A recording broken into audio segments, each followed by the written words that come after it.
Dad stays strong and not buying a game, though Jeff steps into League of Legends and will never be the same. The Steam Deck, while sick, may just be the thing, and Trevor embarks on a quest in Elden Ring.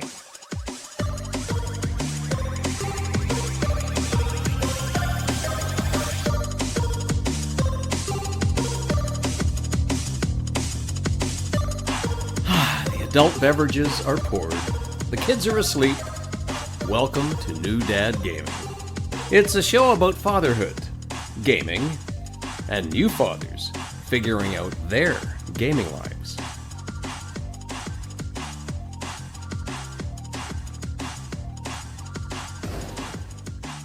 My name is Trevor, and I have a 9-year-old and a 7-year-old. And I'm Jeff. I have a 14-year-old and an 11-year-old, and that was an awesome poem. Thank you. Just still holding true. It's still no ChatGPT. Love it. Real Trevor quotes. All Trevor. All right. That's really, and I'm practicing the. I'm showing like I was going to get the beats going, and Jeff, but I didn't want to like spoil it for Jeff, so he's hearing me mumble. And then, I mean, whatever you needed to get ready, I was here. And the thought process, just I imagine, just like I show up here and I record at night. Like, why am I doing this? I could be asleep. I could be with my Steam Deck right now. No, I love it. Yeah, everybody, thank you so much for welcome for the show. Thanks for all the messages and comments on the podcast and to us directly and on the website. If you'd like to submit a story, if you have a story yourself, you just want to say hi, reach out to us on all the socials at New Dad Gaming or newdadgaming.com. And for anybody finding us, if you can subscribe or leave a rating on any of the shows, really helps out to the gaming dads here as we try to get out to as many gaming dads as possible. Now, one quick, funny sort of story in keeping with our year of no new games. So for any new listeners here joining this week, Jeff and I, at the suggestion of a friend of the show and fellow gaming dad and listener, had committed to not purchasing games this year. Right. Although we had extended that a bit to say no new games either, because there's just an absolute like tidal wave. I'm sure you're seeing it now too, Jeff, but there's just a tidal wave of like free available titles you can dip into. Yeah, it's all over the place now that we can't. You know what I mean? Like now that challenge is there, of course, there's just waves upon waves of like, oh, those are the games I've waited for, and now they're free, and I can jump in. Yeah. So it conspired to me like a wonderful temptation. Yeah. Did you play a game called Dredge?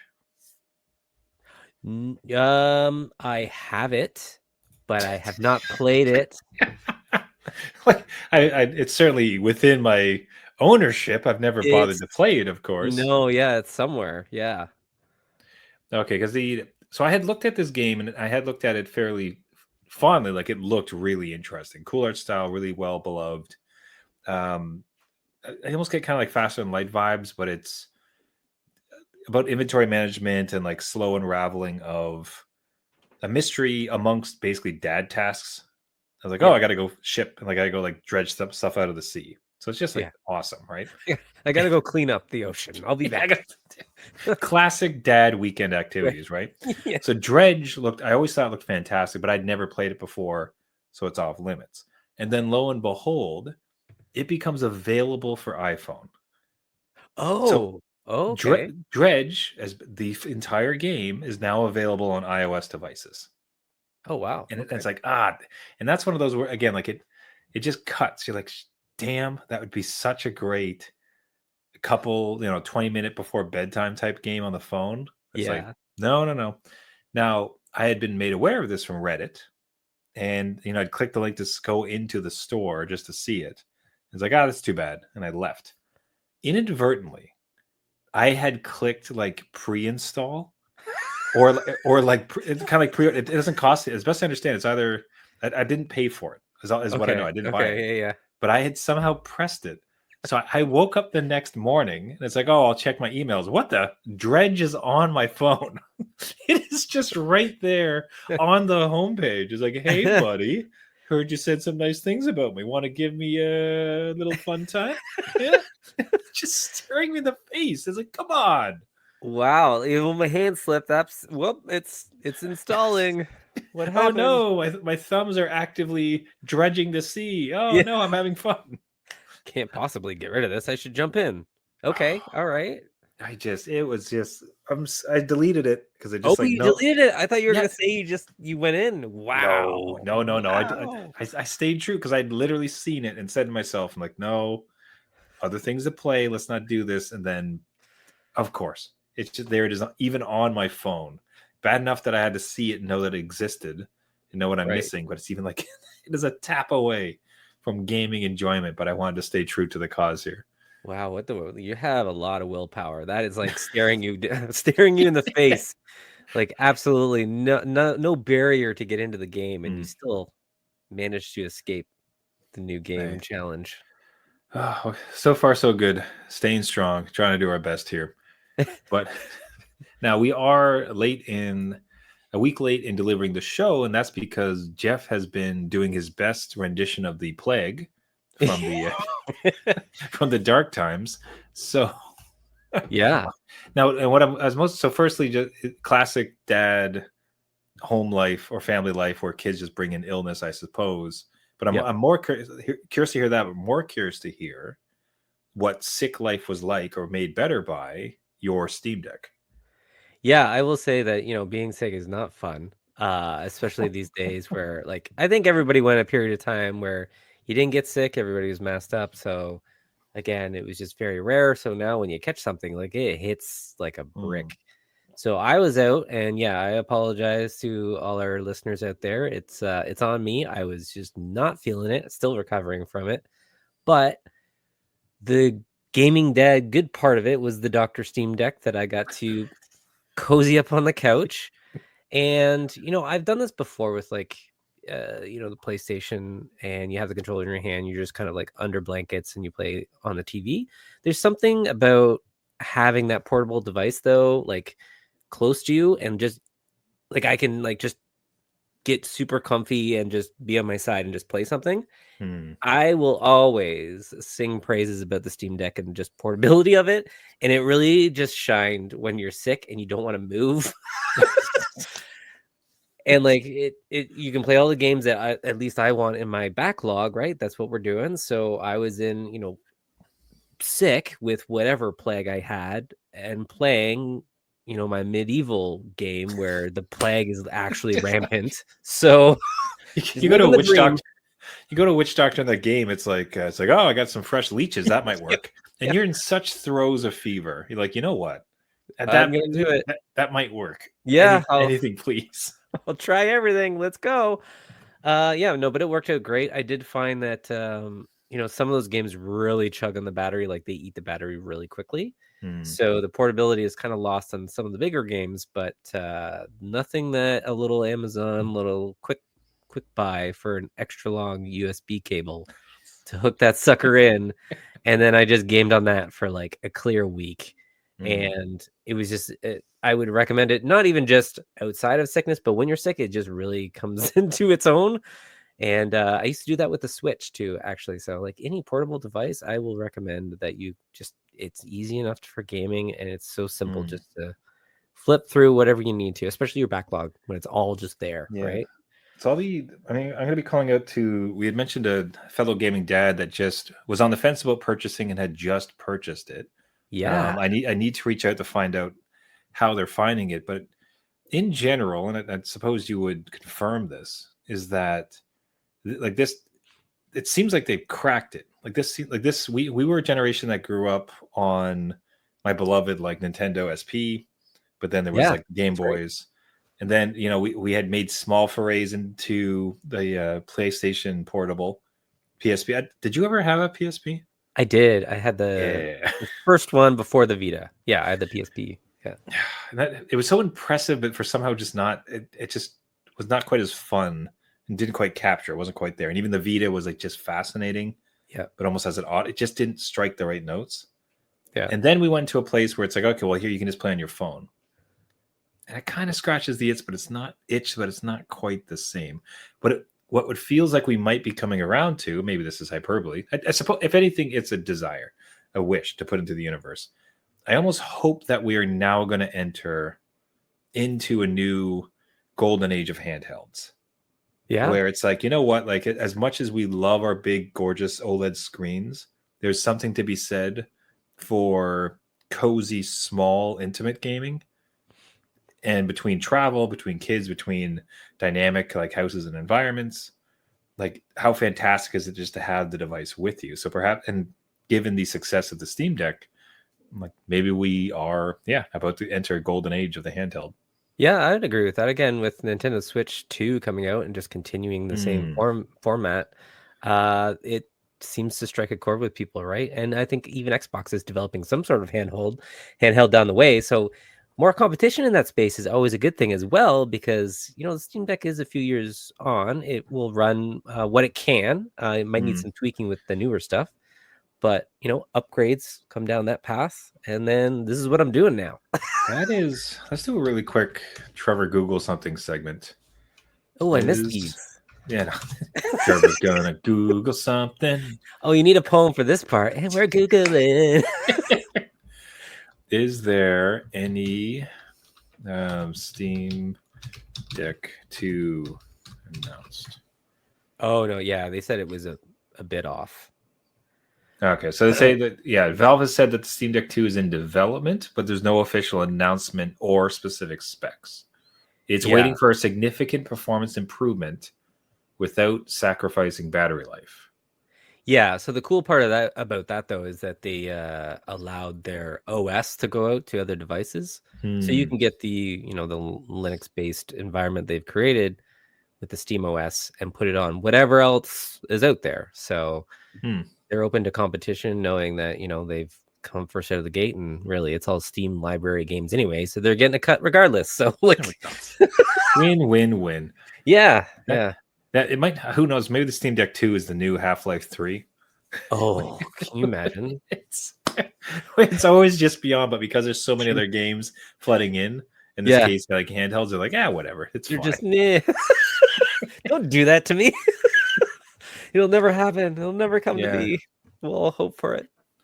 Oh man, that's good. I will say, okay, so this is a small misdirection. We might talk about Fortnite depending on that towards the end of the show, depending on the timing.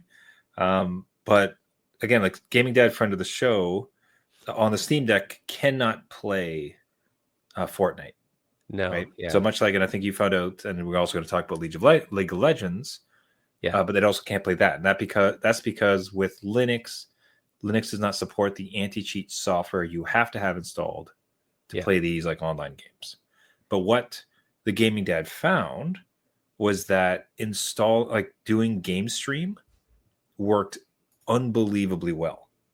Like he was completely stunned with how seamless it was. And I don't even think it's like officially even the like Xbox game streaming app. I think it's like in the browser even. Oh right, yeah. And even for that, like he said, like he couldn't believe it. And I can contest what I decided to try, like based on that review. It's like, well, let me fire up Game Stream on my iPhone, which goes through a browser. Again, like you cannot, there is no app on the iPhone, right? Right. So it's a browser-based thing, but I was stunned. Like there's something very specific about Fortnite, I think, that they pour in extra resources to, or that they've really optimized. Because famously, as like gaming dads will remember, Epic sued Apple. Yeah. Apple didn't like that, so they kicked them off they kicked their game off of iPhones. Right. So now you can't get the native Fortnite on the phone.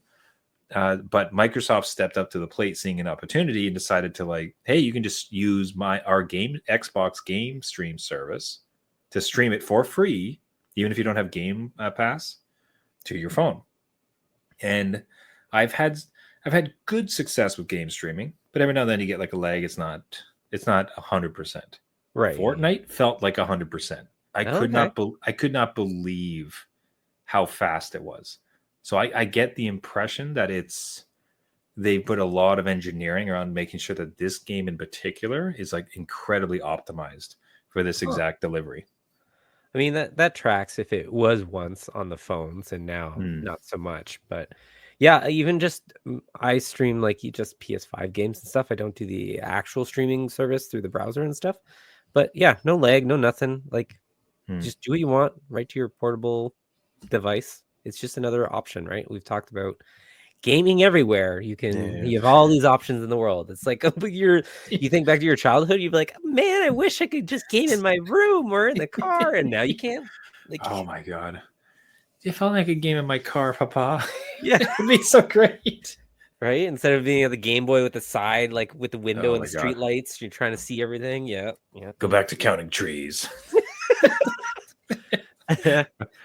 So, hey, gaming dads, are you experiencing something similar on the Steam Deck? Do you have Steam Deck stories? I would love to reach out to us. Tell us the stories at New Dad Gaming, newdadgaming.com. Now, that almost in some ways buries the lead, because the listeners of the previous episode will remember that Jeff was sent off with a challenge. Yeah. Having watched Jeff and his kids had watched Arcane on Netflix, the incredibly gorgeous, beautiful animated series about League of Legends. Yeah. And it's like, maybe you'd actually like the game.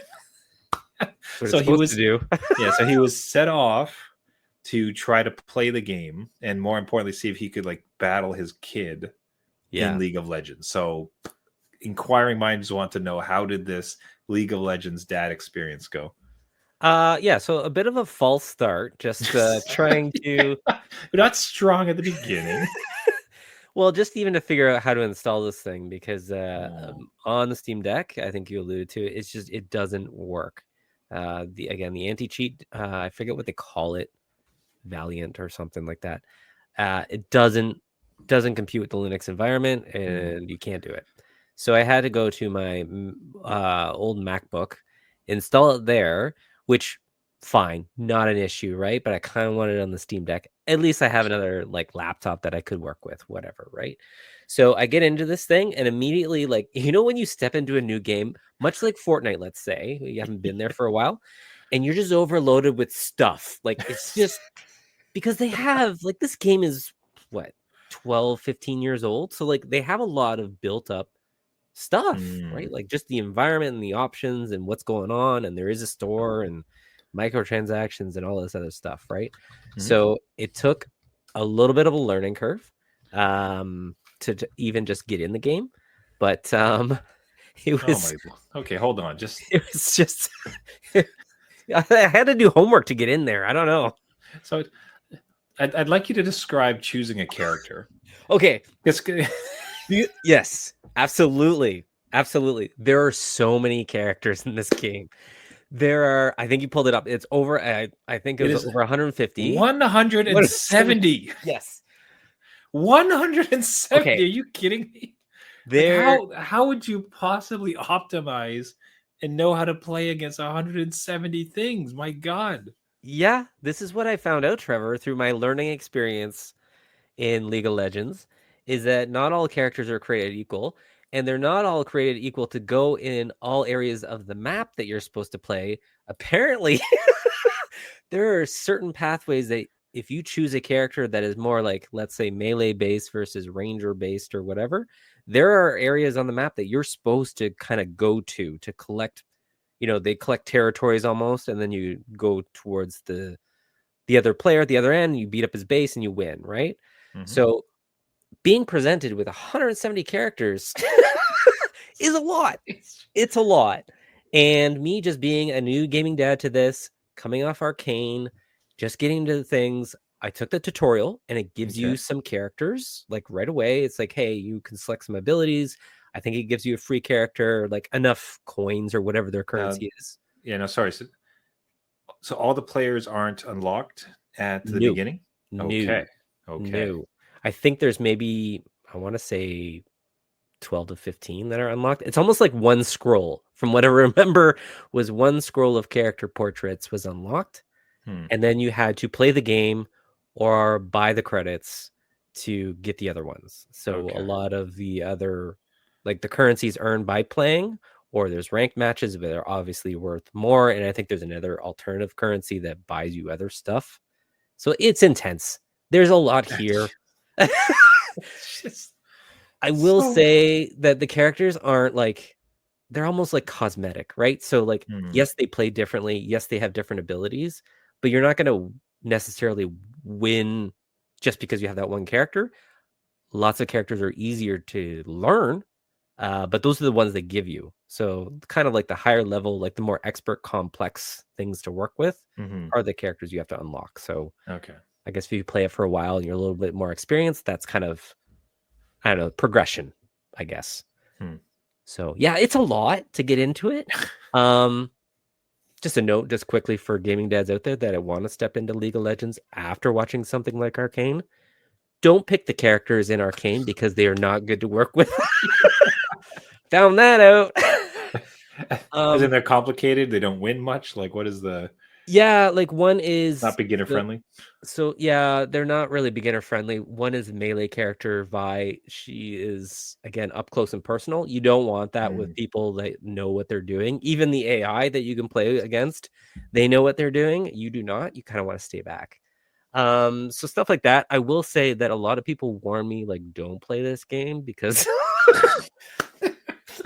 Sorry, so first warning, hey, don't choose the characters from the cool show Arcane because they're kind of difficult to work with. Number two, maybe don't play the game. That was your second tip. It's a terrible tip, Jeff. Yeah. I think we had some people on our Blue Sky account just comment, don't play this because one, it's addictive, which I will say I was playing good 4 or 5 hour stints in this game, and I was kind of blown away that it hooked me that bad. Jeez. I don't know why. I've never played a game like this, but it kind of felt almost like StarCraft to me. It has none of those elements of base building, but I got that vibe from it, and I don't know why, but I kind of went with it, right? Okay. The next kind of point is that the community can be very toxic. So people just call you out, kick you, whatever, because you don't know what you're doing. I found opposite actually when I warned everybody. I was being a dad and apologizing in the lobby. I'm like, okay, sorry everybody ahead of time. I don't know what I'm doing. And they're like, no, that's why you're here. Like you're like rank 1 or whatever. We'll tell you what to do. So I learned from some of those people. Oh wow, that's great. That's nice. It was a good first step. I did take a screenshot of the scoreboard. I forgot to put it up, but I was dead last, man. Like I was such a weight to this team. Of course you were. Like not even close. Like I'm the one dying all the time. So it was an experience. So. Yeah, I could see the StarCraft vibes because it is. I know you have your main character, so the control mechanism is a little bit different, but there are minions, and then like the clicking is definitely, especially if you've ever seen a high caliber StarCraft 2 player. The amount of clicks are just absurd. Yeah, right? They micro manage everything. Yeah. So to see like this many clicks and the constant like small decisions, I could see where that would scratch that itch. Yeah. So I had a fun time with it. It is a lot. There's a lot to learn. I am by no means even scratching the surface of what this holds. But I have done a fair number of hours in this thing already before I got sick, and then I kind of just set it aside. But I will try to get my 14-year-old on board because I said I was doing this, and they're like, "Oh, Dad, you'll never be an esports person. What are you doing? You're too old for this game." I'm like, listen. Sounds like smack talk. Insolence, my goodness. Yeah. So okay, so the you did not have a chance to play with your kid just yet. No, they have installed it, but they have not played enough to get to an online match so that we can play together or against each other. Because you can do both. You can be on the same team or you can be on the other side. So we'll see how that goes down. I don't know. Maybe old Dad will be too good for him, and there you go. He'll want to be on my team. I don't know. Dad, can you please just help me win? Look who comes! Look who comes! A dear old Dad, not knowing how to play. Yeah. How embarrassing! Yeah, that is fascinating. All right, so you would go back to it. You would go and play it again. Absolutely, and again, it's free to play. Obviously, you can pump money into it and get a whole bunch of characters and cosmetics and stuff. But yeah, you can just try it out. If you don't like it, if it's not your thing, just uninstall. You're good. But I would totally recommend give it a shot. It never really looked like something I would like. But again, I get a good retro vibe from it, and it was just fun to play. So I would recommend. That's man. I just didn't expect it. Like I didn't either. it's not you. It's just like there's like I just cannot expect the way you and I interact, the degree of gaming dads that you and I are. This felt just so foreign. Yeah. And so what a wild turnout. That's fantastic. That's really cool to hear. Yeah, I hope Riot Games is listening because I want another season of Arcane. So they said this wasn't turning into new players, but I'm out there. There you go. You got one. You got one. We're doing it. Yeah. Yeah, everybody, you got your own League of Legends stories, or you want to pair up with Jeff and give him some tips, Please. Hot tips to improve this dad? Reach out to us at New Dad Gaming, newdadgaming.com. So a bit of old school gaming conversation is that I beat Spider-Man. I actually beat a game. I can't. You did it. I honestly can't remember the last game I beat.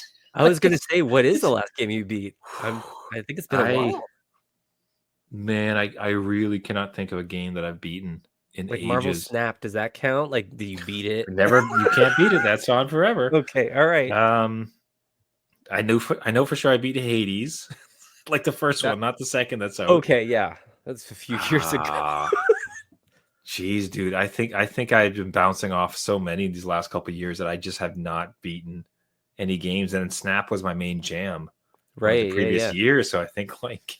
I don't think I beat any games. Something to celebrate then. Oh, so boom, there it was. So we did it. So anyways, my God, like gaming dads, if you have not experienced Spider-Man, like try to get it on sale or through Steam or PlayStation like Plus, whatever you can.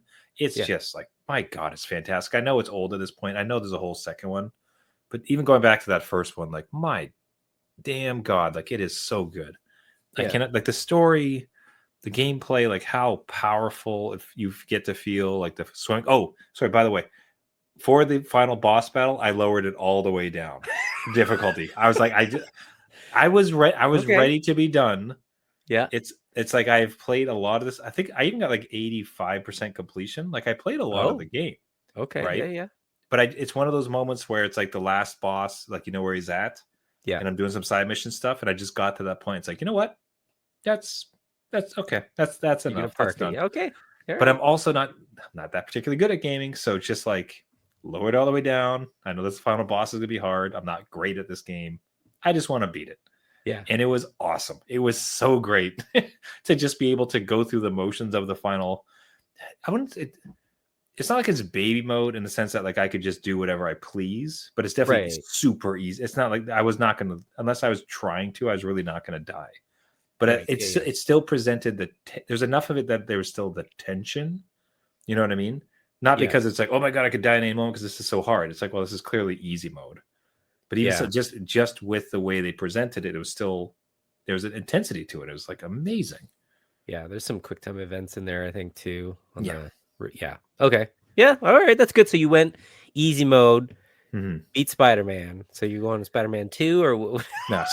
So as I had queued up here on the screen for those watching us record live, it's like, well, now that I'm a good top tier gamer, I should just beat Elden Ring because clearly, like it must have easy mode, right? Yeah, all games have easy mode, right? Elden Ring. That's what it's known for. So I had previously played Elden Ring. I'd put a cheat in at some point just to jack up my runes so I could become incredibly high level, try to make things easier. Which you can do that all you please. Like you're still gonna die. Like, even at top level, like they will still just like wipe you off the map. Yeah, if you're not careful with how you approach folks. Right. But I dropped not dropped it. I just got onto different games. But the entire time I'm finishing Spider-Man, Elden Ring for some reason was the one that was just top of mind. Oh, really? Okay. I was thinking about it. It's just like, man, I want to get into this. Like this looks like so much fun. I want to get back. I remember how much I enjoyed it. The true sense of adventure that I felt stepping into the world where it's going to be like anything can happen here. We got to like figure this out. Right. So it did. And like dive back in. It is amazing. It is awesome. I started a brand new games file. So I wanted to throw out what I had done before.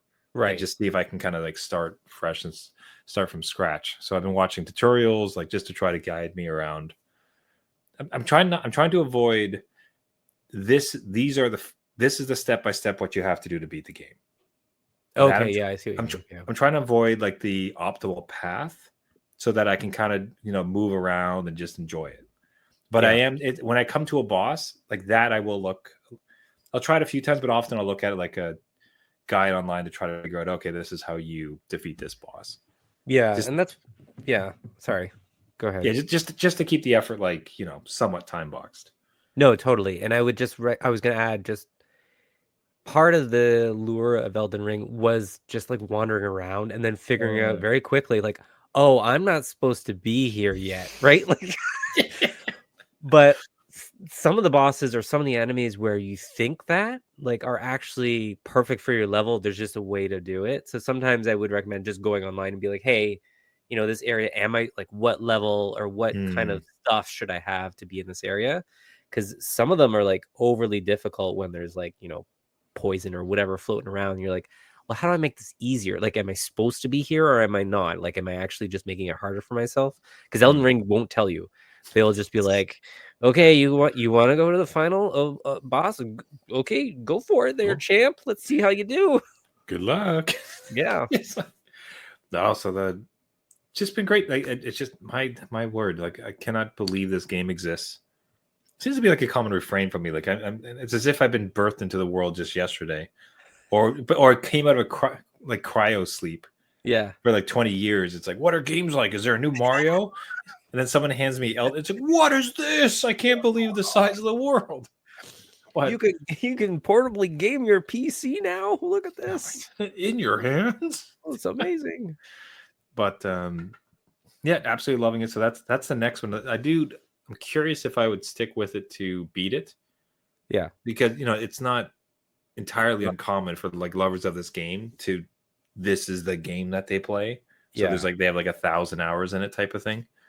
I'll be curious if I could stick with it, because if it gets just what I would consider like asininely difficult, like would I bother to like get good enough to beat it?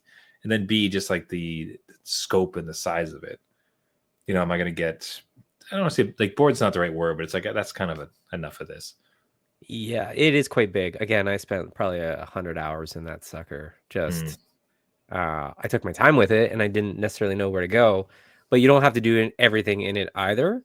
It's more about that exploration. But yeah, I would give it a fair shake. But there are some in-game events that are pretty cool that change the world.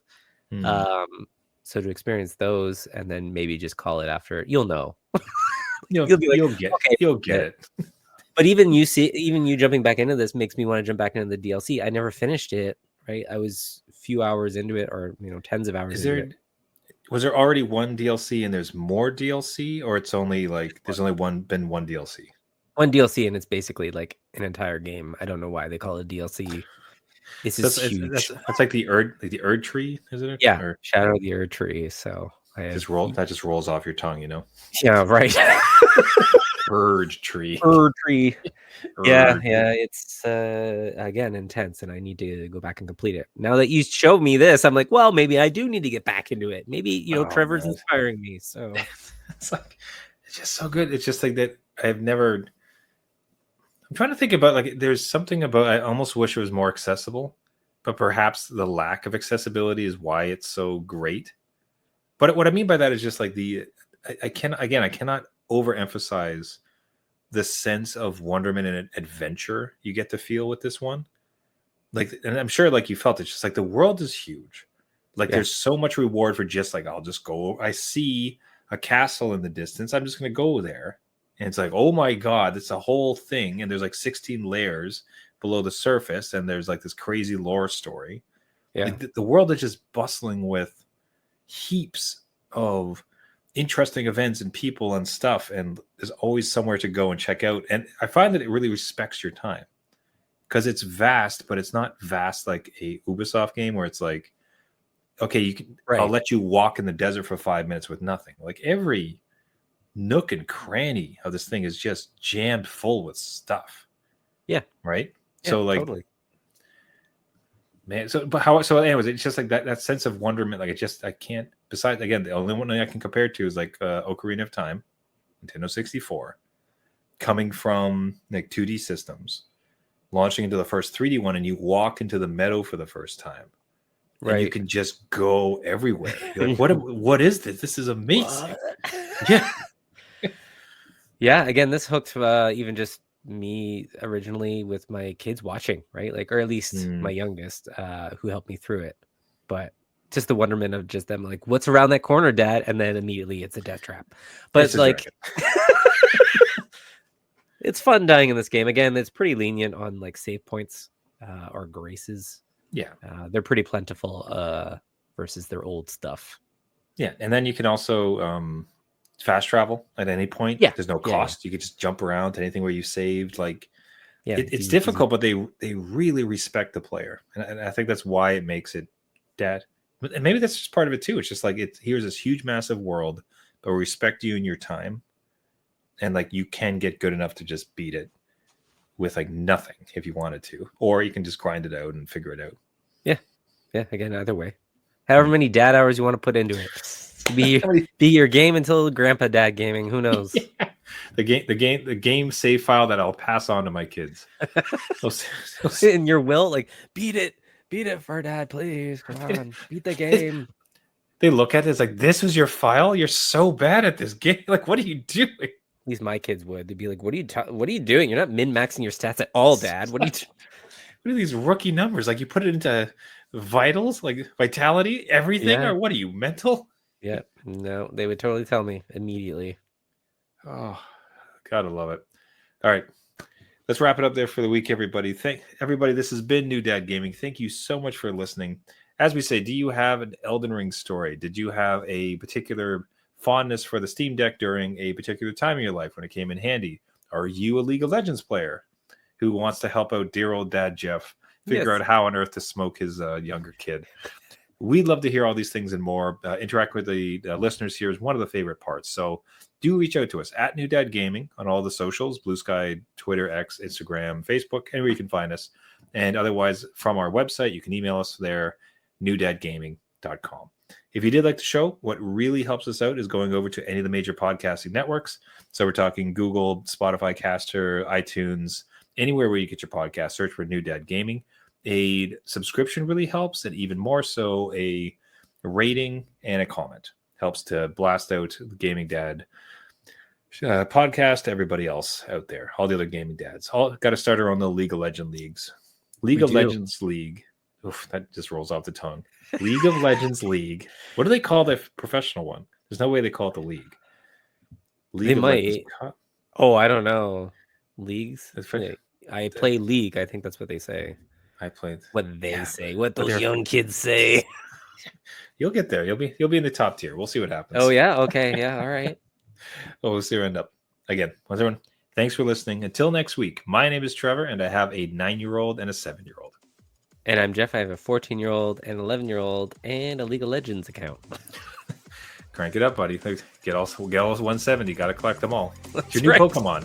Oh, there you go. It's perfect. Remember, everybody, just because you became a dad does not mean it's game over.